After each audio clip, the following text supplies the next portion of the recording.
Hello everyone, it's a beautiful mid-April day here at Tonkadale Greenhouse, and it's a great day to prune hydrangeas, so that's what we're going to talk about. Here at Tonkadale we get two questions. When should I prune my hydrangeas and how do I do it? And the answer is, it depends.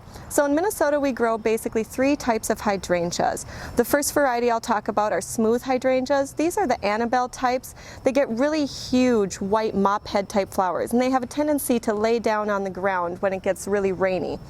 So to help improve this, cut them back in early spring, now is a great time, 1 to 2 feet above the ground, and try to get just above a bud. This will keep their stems sturdier and less likely to flop. And if they are still having a tendency to be floppy, you can stake them up with some supports. The second type is big leaf hydrangeas, and this is just like they sound. They have a larger leaf than the other types of hydrangeas. These also have a large mop head, blue or pink depending on the acidity of your soil. This is the endless summer variety.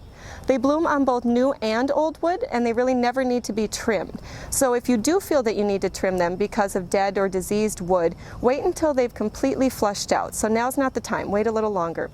Once they've leafed out and you can see which branches haven't produced any new leaves, go ahead and trim those back.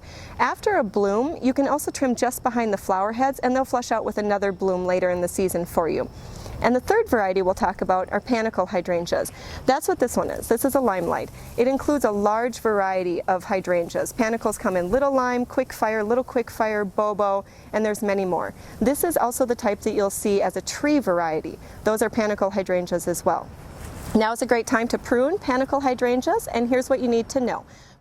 If your shrub is very well established and a few years old, you can think about pruning back the thicker branches. So you can go all the way down to the ground with the very thickest branches, about a third, and this will help promote vigorous new growth.